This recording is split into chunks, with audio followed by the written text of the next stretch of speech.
We've got so much conviction on the side of markets that the Fed is going to pivot. They're going to go straight from QT to QE, and they are trading accordingly. On the other side of the coin, we've got all kinds of data sending us different signals. We can interpret any which way we want. The yield curve sending one thing, the jobless data sending another message. And I think everybody is kind of in this period where we've all kind of stuck a tent pole in the ground and said, okay, this is what I think is going to happen. And most people seem to think that it's going to be a Fed pivot pretty soon. But you can't really have any conviction unless you just say, well, the data doesn't matter. I have absolute conviction that the data's wrong and I'm right, and therefore I'm going to stick with it. So I think smart investors right now are keeping a very, very open mind and understanding that literally any outcome is on the table here right now. The Fed are desperately trying to convince us that they are not going to go straight into a pivot and start cutting rates, but they're going to hold rates higher for longer. And there's an enormous amount of hot air being expended to try and convince people that's what's going to happen. And I really do believe that's what they want, intend, and believe is the right thing to do. I think they're trying desperately to sow the seeds of that in markets so that people understand that's where we're going to be. Now, that's not to say they won't pivot, because as we've seen over the years and markets have been conditioned to believe is that at the first sign of trouble, they'll pivot. But of course, every single one of those pivots has purely been a market phenomenon. There has not been any inflation on the back end of it to stop them pivoting. So they've seen weakness in asset prices and they've pivoted. And so, we've all become convinced of believing that's how this wash, rinse, repeat cycle turns. But again, I keep harping on this and have done for the last year. This return of inflation, even if you think it's going to go away pretty quickly, it changes everything, because it means they can't pivot just because asset prices start to wobble. So the simple truth is I don't know what they're going to do. I'm pretty sure they will pivot at some point, but I suspect it's farther down the track than people believe. And the period of market participants going from absolute certainty that the pivot's coming to they're serious about remaining elevated for as long as they can, that period is where the kind of potential volatility lies as markets adjust price levels to reflect higher interest rates for longer. So I think that's where we are. I don't think anyone can give you conclusive data about the economic picture, because it's all over the place. Every time we get gangbuster figures, like the employment numbers, for example, friends like our mutual friend Steph Pomboy will pick that apart with a scalpel and demonstrate very easily and very quickly why it's a massive, massive mistake to rely on that number.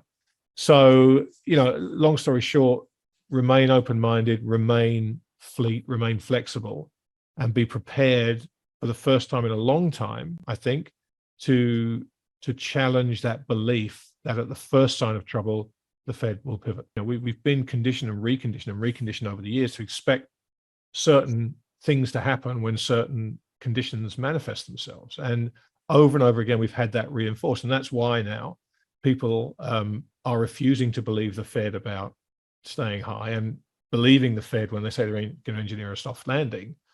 But, as I said in one of my recent presentations, that's the world as we wish it to be, but we have to invest in the world as it is. And for the longest time, the world as we wish it to be and the world as it is have kind of merged. And so you've had this beautiful period where you knew that asset prices were going to go high, you knew that rates were going to stay low, you knew that liquidity was going to be abundant, and you knew that the first sign of trouble, the Fed had no problem stepping in. And that was just a wonderful place to be. A good friend of mine, Lee Robinson, who I interviewed in the very early days of Real Vision, super guy, really smart investor, very, very savvy man. I asked him, I said, what's the difference between professional investors and amateur or retail investors? What's the key difference? I'll never forget what he said to me. He said, professional investors know how to sell stocks, how to exit positions. And he's absolutely right, because this idea that you get something right and it's going well for you, there is still a time to exit. And if we do have kind of choppy markets that go sideways, you better get those entry and exit points right if you're going to make any money. Otherwise, you're going to just ride this horse to the end of the thing and be back at the starting line again and have inflation eat some of that out of the way in the meantime. And of course, the flip side of that is there are going to be plenty of opportunities to lose a lot of money in between now and then. So it becomes a time to, getting back to your question about the advisor, understand what your goals are, and then find an advisor whose trading style and experience will help you achieve that goal. And for me, I think the most sensible goal right now is to pare back your expected return profile and concentrate much more on the defensive side of the ball and say, okay, I'm up, whatever, 50% over the last 3 years, despite there being a global pandemic. That's not because I'm a brilliant trader. That's because governments around the world threw multiple tens of trillions of dollars at this market. That's why I'm up 50%. It's not because I'm a genius. Now, the next 5 years, if I can hang on to that 50% gain I made, fantastic. If I can make that 50% over a 10-year period instead of a 3-year, 4-year period, it doesn't matter. We've had, deflation has been the only thing we've had to worry about for the longest time. And so inflation was never a concern. And even though the numbers just from base effects are going to drop, we're not seeing that in the real world. We're still seeing, in the UK, it's like 1976 all over again. Everybody's striking for more wages. The fact that inflation moderates and prices are going up slower than they were last year is, not really the solution to the problem, right? Because people, their cost of living has gone up 10% over the last year, and that's the headline figure. It's actually far more than that.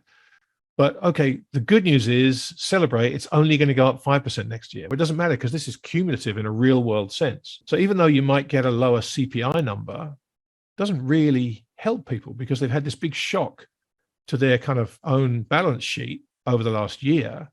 And people are now trying to figure that out. And of course, what they're doing to try and repair that problem is go to their employers and say, hey, you need to pay us more wages. And of course, the employers are going to look at the CPI coming down and go, well, look, inflation's only 2%. So that, we'll give you a 1% pay rise, or we'll give you a 1.5% pay rise, and they'll come around the negotiating table. But the answer already, right? They're going to be nonsense. Here's my grocery bill. This is my cost of living. You can say what you like. And suddenly those numbers that were really convenient for everybody to believe the headlines, in a real world situation where families have had this massive shock to their standard of living, suddenly they don't just listen to the CPI anymore and blindly go, well, great, my cost of living's come down, because their mindset shifted. Every time they go to the grocery store, they're looking and saying, geez, eggs are how much now? Milk's how much now? So absolutely, the numbers are going to come down. And Steph makes a great case as to why headline CPIs could be 2% by June.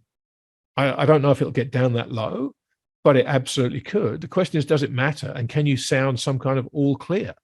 So I'm much more worried about the inflationary problem returning. And I think the Fed is too, to be honest. I think they know they have a playbook for deflation. I don't think they're worried about that because they've had through 15 years of experience. If deflation, then XY.